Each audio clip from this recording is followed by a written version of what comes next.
I attended Leonhart's 90's pop-up shop this past weekend in Dallas, Texas, and in order to get the most out of this experience, I bought the highest ticket, the Pearl VIP ticket, which was $220 after all the fees. So now it's time to reflect and let you guys know whether it was worth it or not. Was it the time of my life that I was expecting, or was it a huge, disastrous waste of money? Howdy ladies and gents, I'm TJack, and on this channel I open up Pokemon cards and do stuff like this apparently, so if that interests you, make sure to subscribe and hit that notification bell. Also, if you like this video, please give it a thumbs up, it helps me out in the algorithm, and hey, maybe Leonhart will see it. So listen, I'm a cup half full kind of guy, so I don't like looking at the negatives, but to give a fair and brutally honest review, I gotta look at all aspects. Plus, Leonhart wants to do more of these, so hopefully this can make them even bigger and even better. So Leonhart, if you're actually watching this, I'm sorry for the first half, but please stay to the end, I promise you it gets better. But alright, let's rip off the band-aid and dive straight into the negative, which all boils down to poor communication that just slowly built up to a bigger and bigger problem. The event was very secretive and we were only really given teases here and there. So we had a lot of questions, and after about a month of nothing and just waiting, the Monday before, we finally got some answers and we started getting this thing rolling. The company putting it together finally updated the website and put together some frequently asked questions lists that did have a lot of information and answers, which was helpful and insightful. However, they missed some of the main things that we were asking. What packs can we get? Will PSA be grading our cards? And can we take backpacks? Also, VIP ticket holders got an additional email assigning them to a group and also giving them time slots for different things that they can do. So really it just added more questions on top of that. So I did what was said on the website and I emailed them. First, I was informed that PSA will only be grading cards that were pulled from vintage packs at the event. Which, okay, cool, I understand, because thinking about it, everybody would have brought tons of cards and they would have been swamped. So okay, cool, whatever, I understand. Secondly, it was encouraged that we bring our cards and collections so we can play and trade, so we had a lot of stuff that we were expected to bring. However, when I asked them in the email about the bags, they just sent me a link to the website of the actual event and were like, yo, their bag policy is our bag policy, check it out. Well, the bag policy was a tiny bag under 6 inches or a medium bag that was clear. Who owns a clear bag? Lastly, I was extremely interested in opening a base set, just as I'm sure everybody else at the event was. And so whenever I received the email saying I was in VIP 1, Group 2, I was a little worried. So I said, hey, is there going to be enough base set packs so Group number 2 can have the opportunity to grab some? And he said, oh, don't worry. In order to make it as even as possible, they divided up the total number of packs from each set into each group. So, for example, if you have 3 groups total, 90 base set packs and 300 jungle packs, that means each group should have been assigned 30 base set packs and 100 jungle packs. So sweet, even better. I wasn't worried. I was feeling good. At this point, I'm super excited and I start planning out how early should I go to this event. Should I go an hour early? 2 maybe? Well, I went to the email and they said I get in early at 9, but I can't get my pack until 10.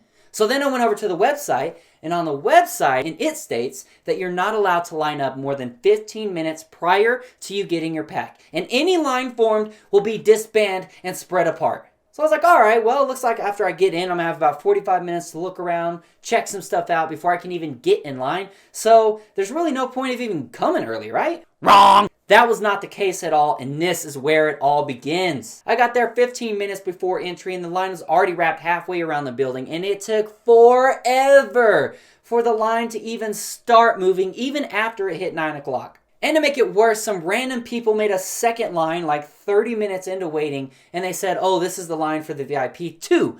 Well, staff went over there and was like, no, you're incorrect. There's only one line. But instead of sending them to the back of the line, they just said no more people can get in this line. And then they let them in before everybody else, including myself, before a ton of VIP 1 people. Also, a decent amount of people had on backpacks and brought big bags and other things. And so word was traveling through the line that you couldn't bring them. And so people were starting to freak out. They were wondering, like, are they going to turn us away? Can we still bring this in? Like, what's going on?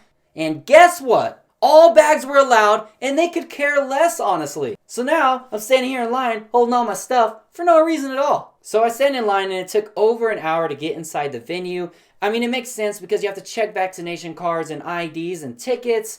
but I think they still should have had a better and quicker process for that. But anyways, it's not even the worst part. And again, since it took over an hour to get into the venue, it was past time for my group to line up to get packs, so I was freaking out. So I go inside and there's another massive line wrapping around the venue, so I jump in line once again. Nobody was even sure if they were in the right place or what to do, and there was different VIPs and groups all scattered throughout the line. So I was confused. So I told my group, you stay here, I'm gonna go to the help desk and see what's up. So I go over to the help desk and I ask, hey, is this a line for the packs? And what group is it for? And she says, yes, that is correct. That is the line for the packs, you're in the right place. But once you come in, it doesn't matter if you're VIP or what group you're in, you're all the same. You're all in one line. Huh? What? So that completely ruins everything that they said and destroys the whole process. So now, even though we're not supposed to be in line until 15 minutes prior, or else it would be disbanded, we're all in a massive line together, and we're even blocking off sections so it's hard for people to get through and get to different areas of the event. Also, nobody could even look around and check out the event that they just entered because they had to stay in line. They'd lose their place if they got out.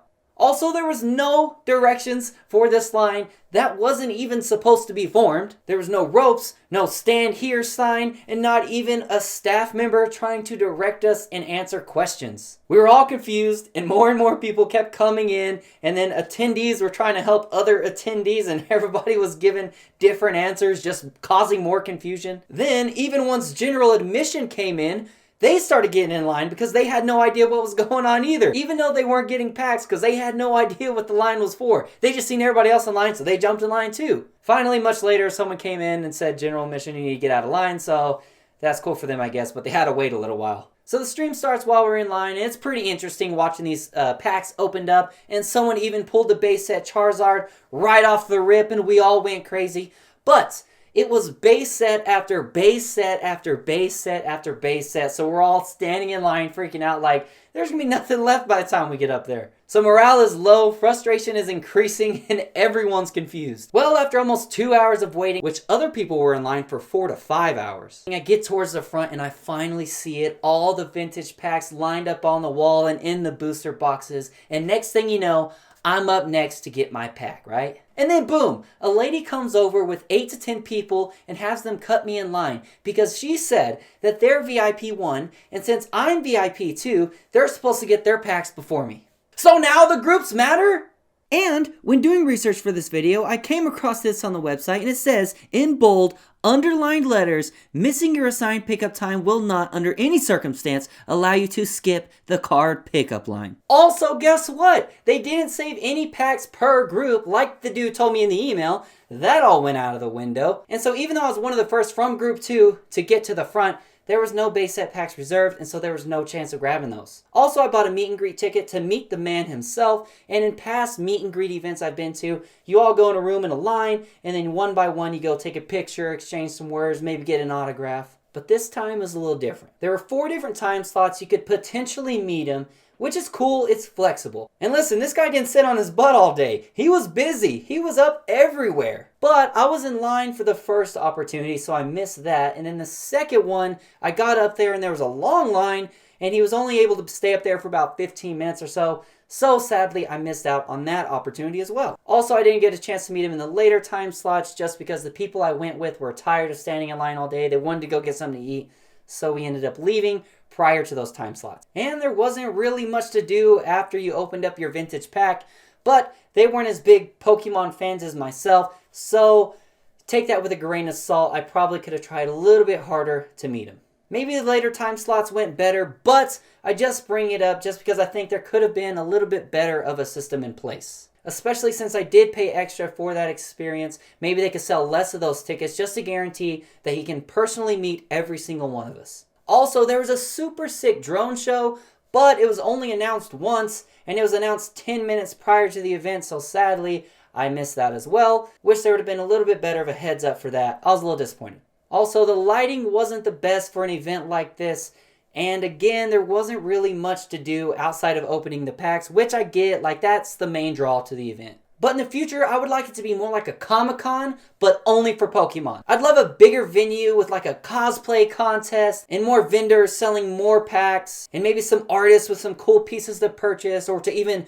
draw you live with like a Pokemon or something. It would also be cool to see someone selling like some Pokemon themed pop toys and vintage video games and accessories and stickers and just anything under the sun. Then maybe top it off with a live Q&A with all the PokeTubers up there. But the very last complaint I have would have to be the museum. It had some cool stuff, don't get me wrong, I just think that it would have been better if they just wouldn't have announced it in the first place. Because since he announced it, he made a sick video showing off the most valuable pieces in his collection. I just think everybody's expectations were sky high. Personally, I was expecting to see an almost $1 million card in a first edition base set Charizard and even a $3 to $4 million box of first edition base set sealed. That's millions of dollars worth of stuff, so I understand it's risky. But since he said that he had all this security and he was already going to have $500,000+ worth of vintage packs, I was a little hopeful. But okay, I'm done. I promise. I truly hate being negative and just nitpicking every single little thing like a Karen, but I just felt it was necessary. Also, those weren't lies. They were true frustrations and feelings I was feeling at the moment. But like I said, I'm a cup half full kind of guy, and I was just being selfish and wanting a base set pack all to myself. That's probably where the root of it came from.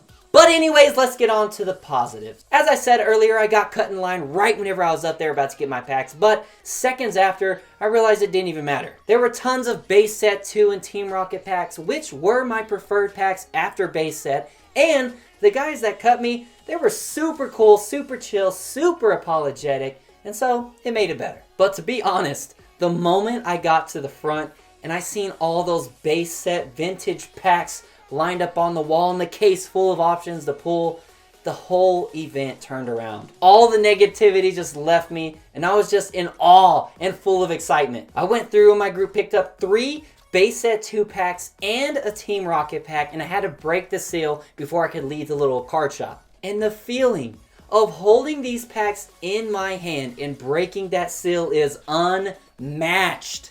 I also picked up an empty Team Rocket booster box display that was on the floor. Probably shouldn't have taken it, but oh well, it's sick. And right after leaving, I couldn't wait any longer for a live stream. I had to find a table ASAP and break into my packs. And yes, I recorded it, so let's roll it.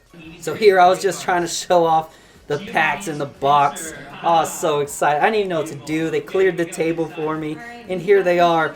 Woo, I got one of every pack artwork, looking gorgeous, and I had to make sure to save the Mewtwo because that was my favorite for last, and we were starting off cracking open the Gyarados. Sorry if it's going slow. I was shaking.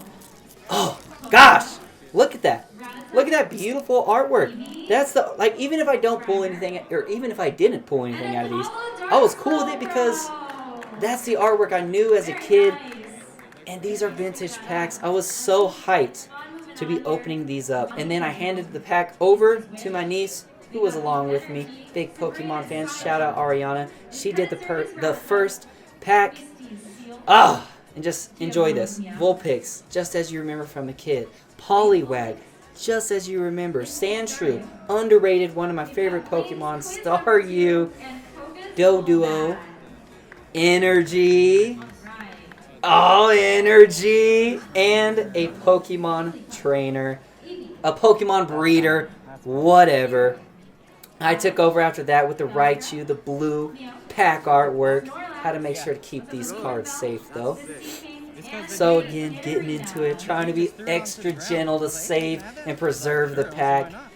Oh, I was so nervous. You guys, like, you have no clue. You can see the people in the back. They were super cool. They had the table before me, and I asked if I could open it up. I opened up my packs, and they just started clearing everything, being super nice. 2 from the back. And here goes the second pack. Beautiful syncing. Weeping Bell, so freaking gorgeous. Taurus, Doduo, Pikachu, Yellow Cheeks, Tangela, Diglett. Another trainer, Gus of Wind, Energy, and I got an Electrode. It wasn't a holo, but that's okay. I hear Leonhart himself actually ended up getting on stage, and it was crazy. But So I turned it around, showed you that. There's the man himself. That's what the live stream looked like. It was all fun. He was talking.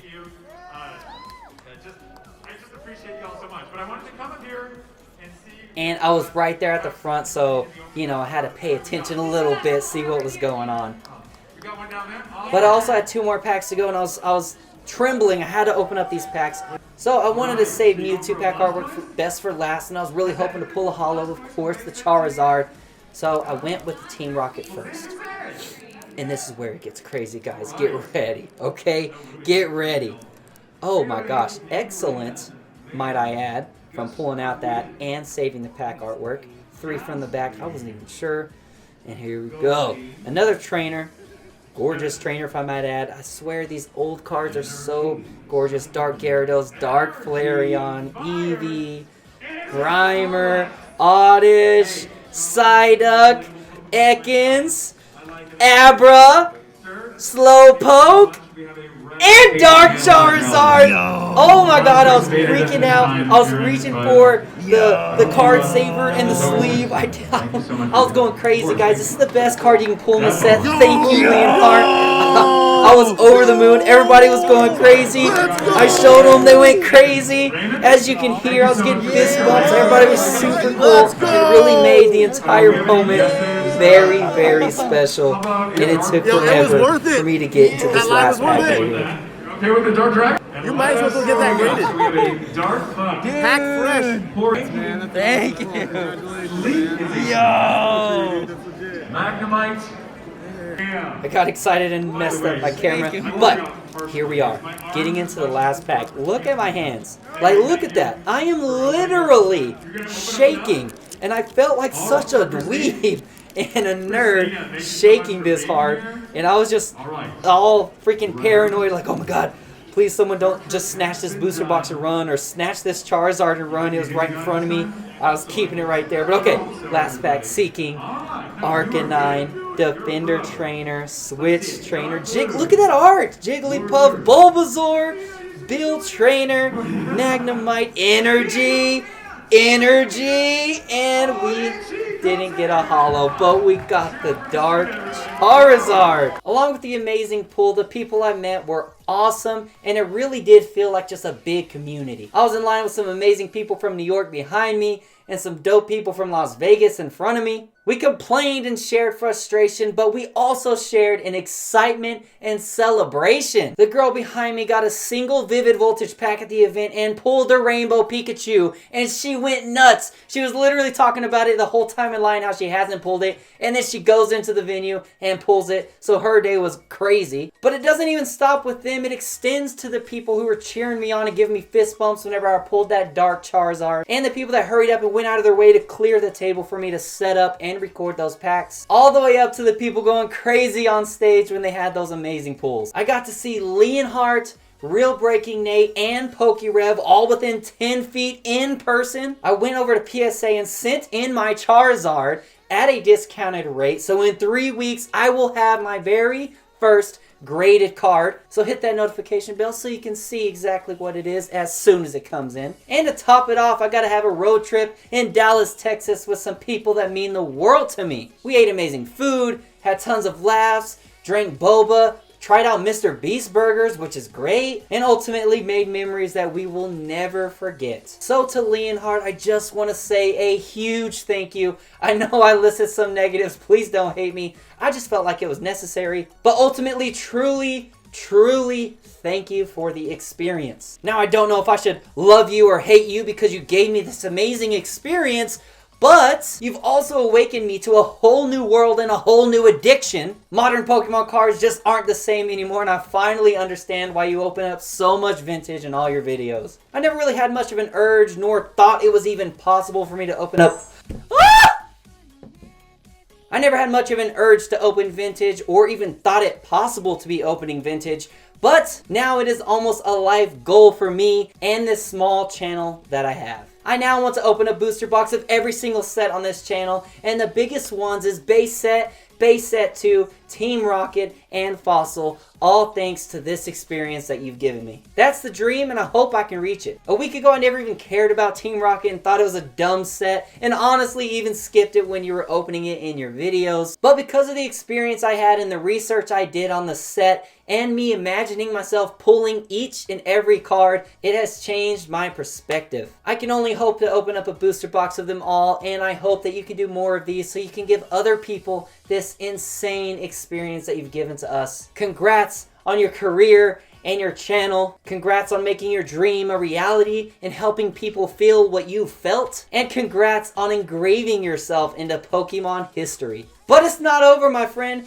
Keep it up, keep doing what you're doing, and keep grinding. I fully believe you can make the pop-up event even bigger and better. And not only make it the greatest event so far, but ever, and people could only hope to match it at best. And of course, bless more people with not only the amazing experience that you've given me, but all the thousands that were in attendance that day. So to answer the question in the title, was it worth it? Yes, it was. Now, after the $220 ticket, plus gas, plus hotel and everything else, I pretty much just paid for the vintage pack, so I didn't really get a cheap $3.99 pack, but yes, it was still worth it in the end. Thank you, Leonhart, from us all, and please, stay awesome, stay positive, and I cannot wait to see you in the next one. Thank you guys for watching. If you want to see me open up some packs, click right there. Also click right here to subscribe if you enjoyed it.